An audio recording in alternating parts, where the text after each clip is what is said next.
Good morning, everyone. Welcome back to Coffee with Kem and Hills. I hope you all had a lovely weekend.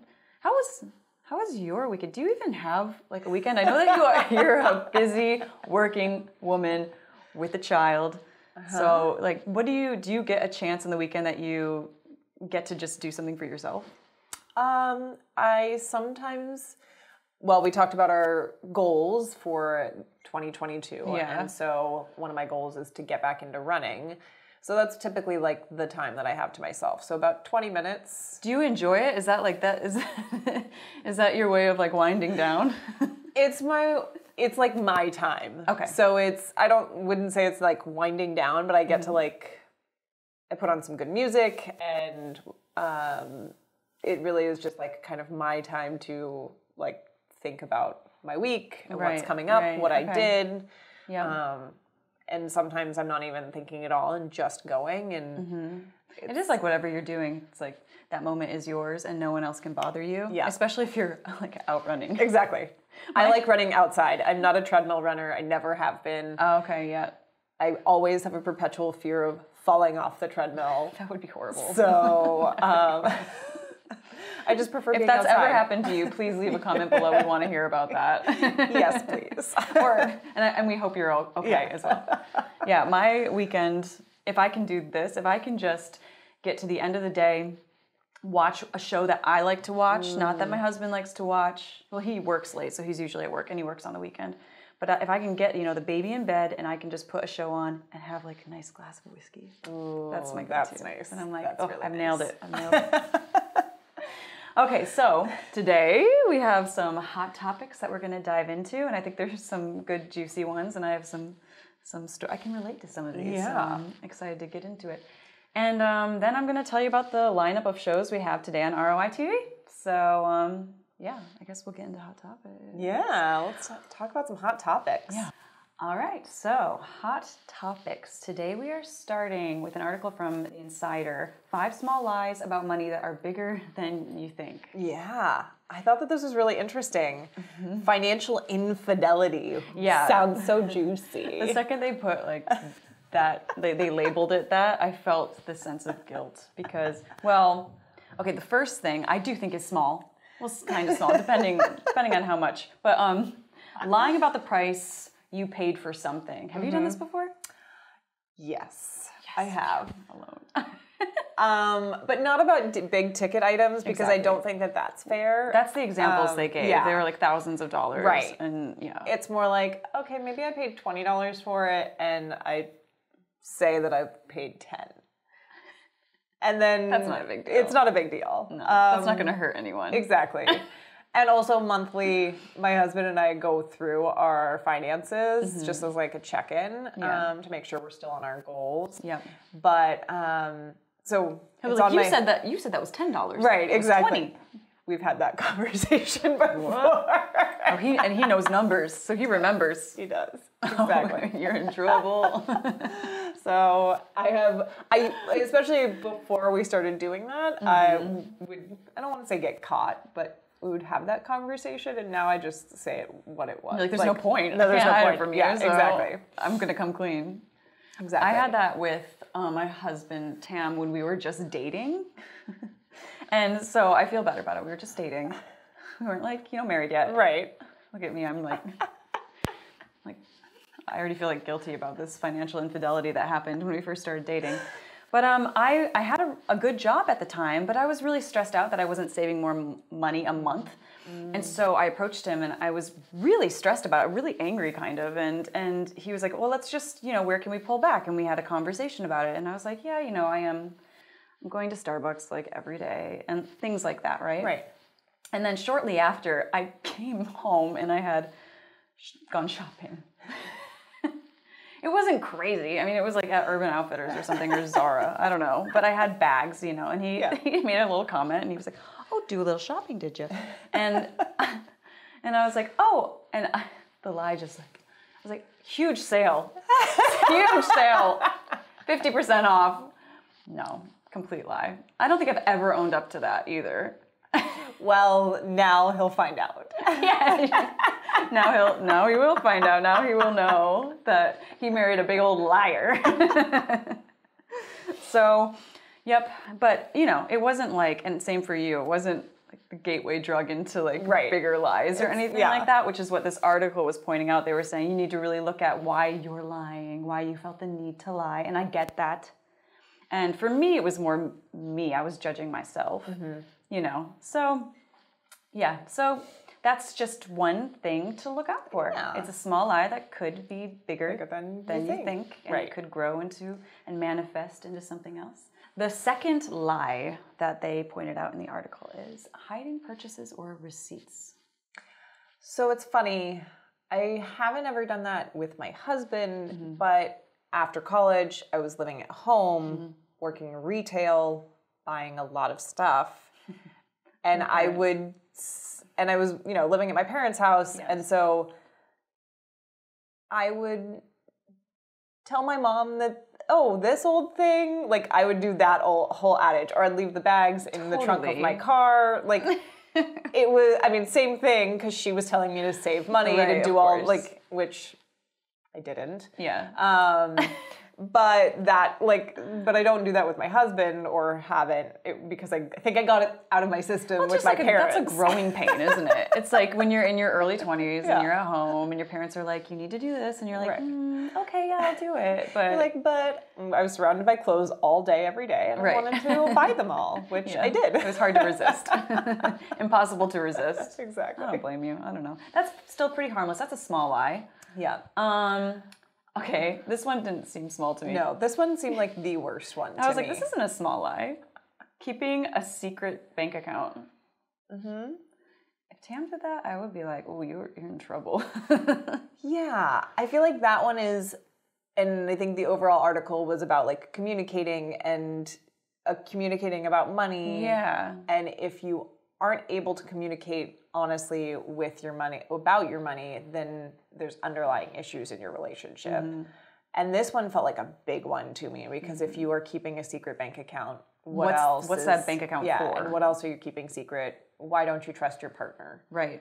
Doesn't mean that they have to have access to all of your accounts. You don't have to have a joint account. You could have separate accounts, but why do you have a secret one? And that affects like financial planning as a household as well. Exactly. Yeah, that one, I was like, that's not a small lie. That's a doozy.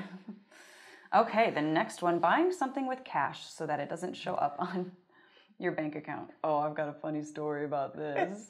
I am not giving names, but this is... But her name was Kristen. It was Kristen.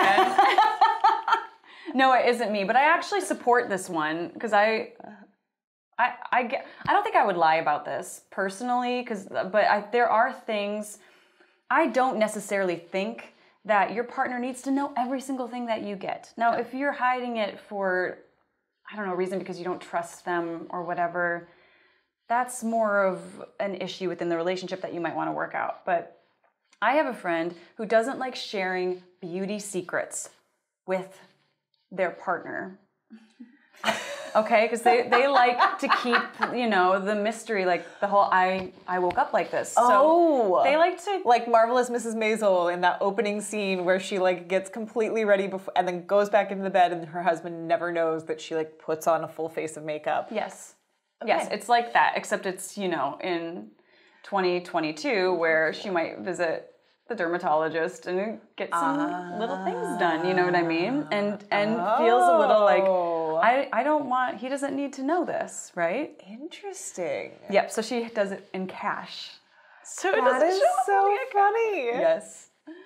But you know what? I kind of am like, who cares? Like, that's your thing. It makes you feel like good in the relationship to have this sort of mystery, whatever. I feel like that's harmless. And honestly, again, like, I don't need to know everything Tam buys. If he buys another PlayStation game, I don't want to know. You just don't want to have that conversation. You're like, I don't care what game that is. Yeah, I don't care need what game that is. I didn't want to know when he finally got his hands on a PlayStation 5 and I found out the price. I was like, I didn't want to know that. I didn't want to know that.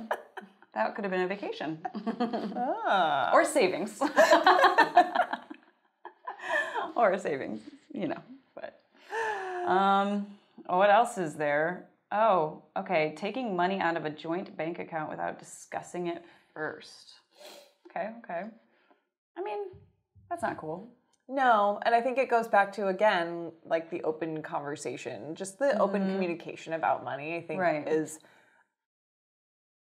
is what a healthy relationship should be. And I think that ultimately that's what the article was really pointing to. Doesn't matter necessarily which one of these things you are doing, but you really should be talking openly with your partner about money. Right. And this one, it was just weird. Yeah, I guess if the intent was to take it out slyly, so that your partner doesn't find out. Because I felt with that one, it could be, maybe they just weren't thinking, or they just needed it quickly, or I don't know. There could be something else going on. But yeah, all in all, just be as honest as you can with money. But, if you want to go... If you want to go to the dermatologist and get your tweaks done and pay cash, that's your business, I guess. I just think that's so funny. It's the first thing I thought of when I read that. I was like, that's good. Well, we have some more hot topics today. Well, one more today that we are so excited to talk about because we're getting back into the metaverse. We will get back to that after a short commercial break.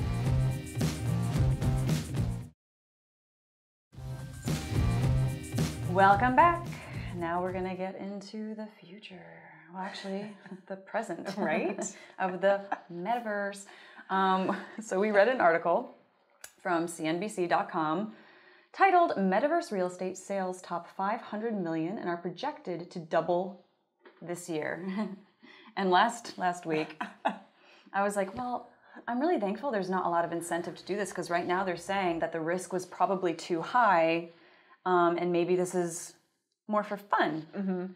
And now I think it's Facebook's fault because I think this happened after they announced that they're going to go meta. I guess that's a thing. So I guess there was a huge That's their new surge. name. Their new name is Meta. Their new name? They're not Facebook? They're not Facebook Inc. anymore. That's an article I did not read. Oh my gosh. Okay. They're Meta. Well... Yeah, so now it's looking like it might be a more lucrative investment opportunity. I think there's two sides of the coin, and it was interesting.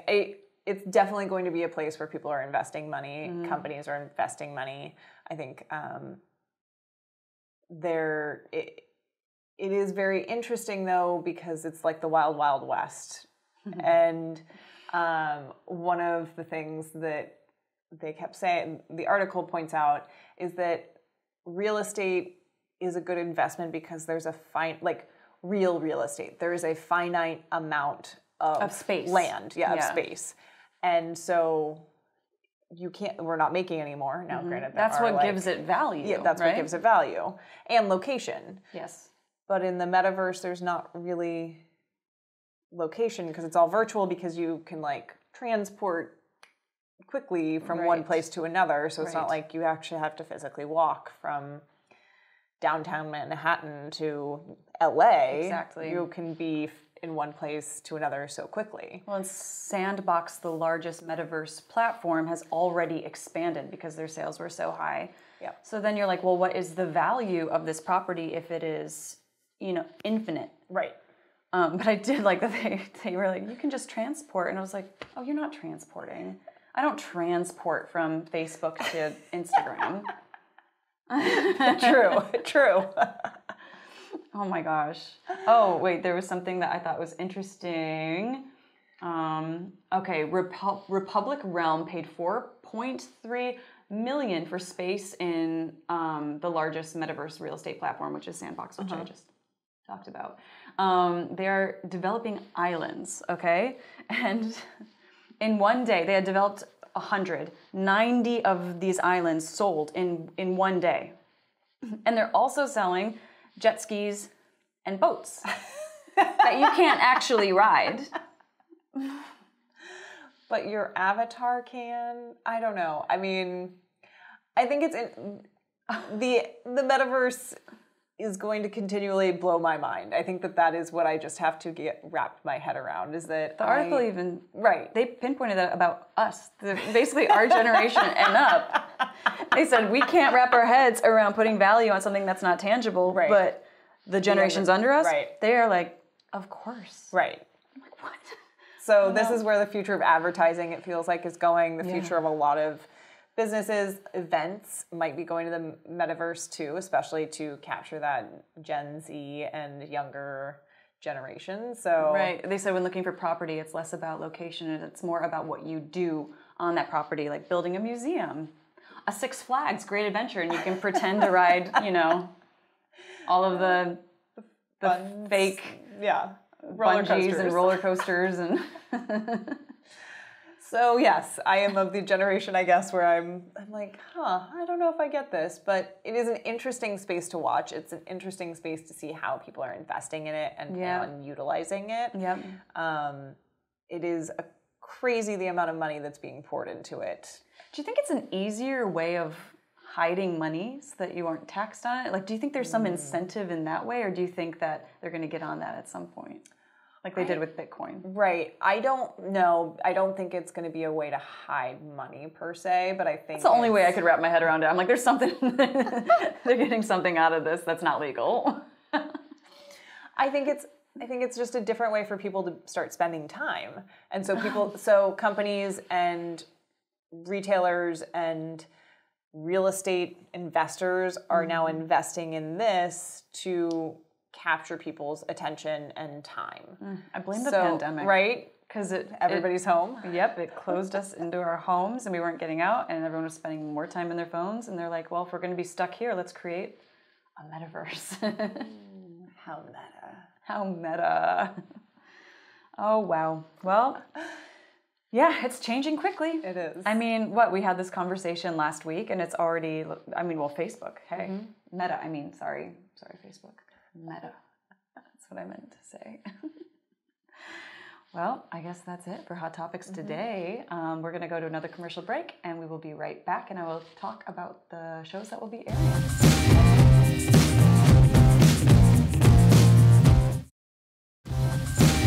Welcome back.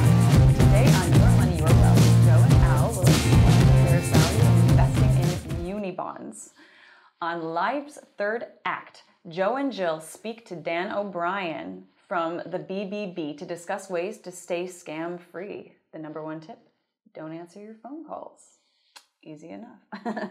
On ETF Stories, Jay Coulter interviews Mamadou Aboussar about VDNI and investing in U.S. stocks that value diversity in leadership. And that is a wrap on Monday's episode of Coffee with Kim and Hills. We look forward to seeing you tomorrow to talk more about finance and what's happening in the world today. Watch ROI TV on Roku, Fire TV, Apple TV, or on your mobile device on iOS or Android.